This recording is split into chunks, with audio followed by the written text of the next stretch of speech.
police have cracked a huge case that involves nearly 24 victims, and they call this crime boogling. Boogling?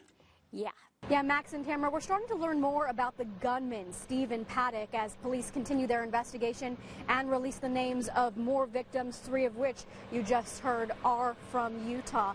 Yeah, the defense called several witnesses today, including the suspect's parents and grandfather, to try and convince the judge to try this case in juvenile court. The DWR says if you see a moose and you feel like it's acting aggressive and you want to get away, the best thing to do is to slowly back up while maintaining eye contact. Don't turn and run away. And if you still plan to hit the stores for your last-minute gifts, you'll have plenty of company. The weekend before Christmas is expected to be the busiest of the year. This story sparked a debate on Facebook. If you find money on the floor, do you keep it? No comment? I think it depends on the circumstances.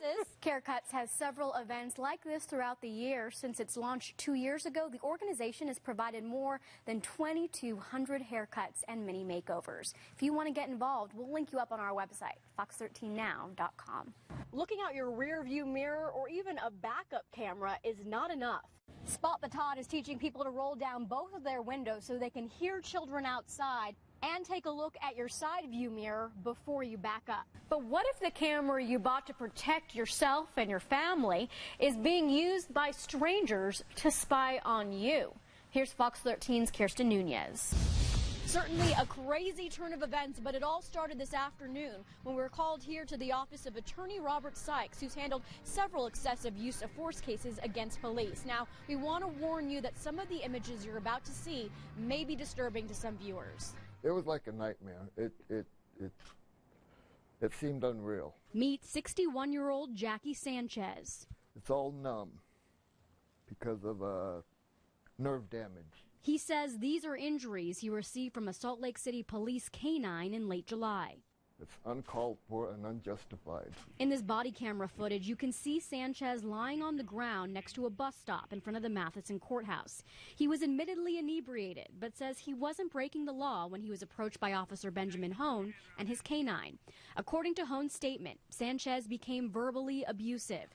He went on to say, due to Mr. Sanchez refusing to obey my commands, threatening me, and aggressively pursuing me into heavy traffic, I decided to have Canine Ted engage Mr. Sanchez. He wasn't doing anything wrong. Sydney Kaplan says she saw the interaction while walking her dog. You can see her here holding her dog in the body camera footage. He was drunk, you know, and he was saying things over and over, but he wasn't like saying I'm going to hurt you or threatening the officer. Attorney Robert Sykes says this is a clear example of excessive use of force. There's no basis for this canine to be released in this situation, okay? This man was unarmed. But just after the press conference wrapped, Salt Lake City police showed up. I wanted to talk to Mr. Sykes. They took Sanchez into custody right outside Sykes' office, claiming they had a warrant out for his arrest stemming from this exact incident. So you said the warrant was filed prior to the announcement of the press conference? Correct. So why didn't you pursue it prior to today? Well, right now we've had a rash of assaults on police officers in the last little while. This was one of those, and so we felt it was important to get this out. The police come and arrest him on a beef that's almost 5 months old. Sanchez has now been charged with assault against a police officer. This is absolutely outrageous. I can't believe this happened. Sykes says that he may be amending this lawsuit now to include malicious prosecution. Reporting from downtown Salt Lake City, I'm Dora Scheidell, Fox 13 News, Utah. Bob and Hope, the barricades have been removed and the crowds have dispersed, but a few hours ago, the steps here at the Utah State Capitol looked a lot different, packed with people protesting President Trump and the actions he took today regarding our state's national monuments.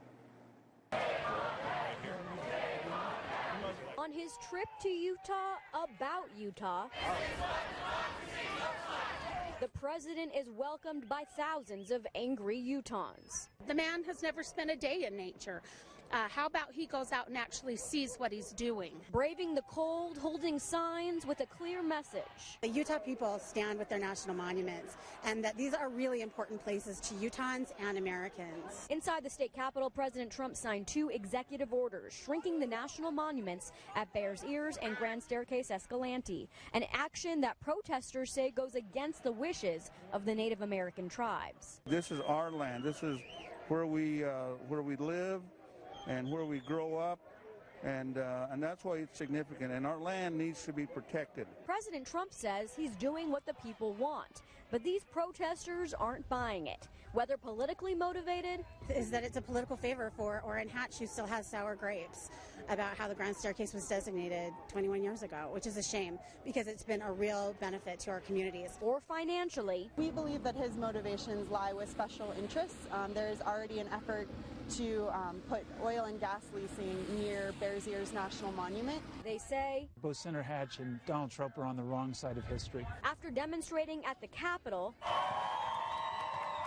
they took their protest to the streets, blocking off the intersection of State Street and 100 South. Every voice matters. Determined to be heard. President Trump lacks the legal authority to take this action. It'll be overturned. The fight really just starts today.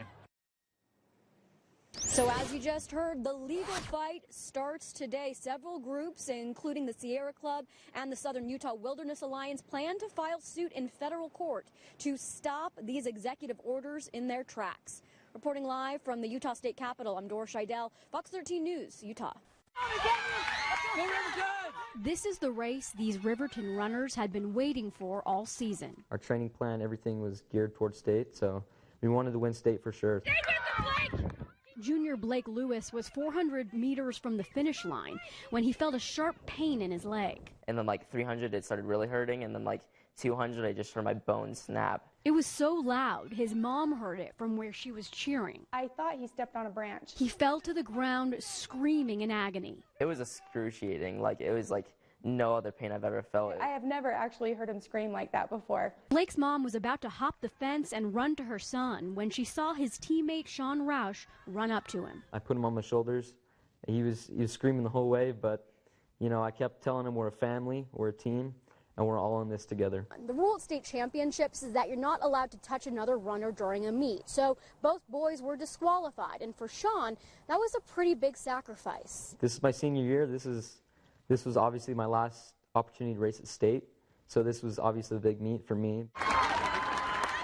He picked me up and brought me to the finish line and disqualified himself for something greater, and definitely made my day.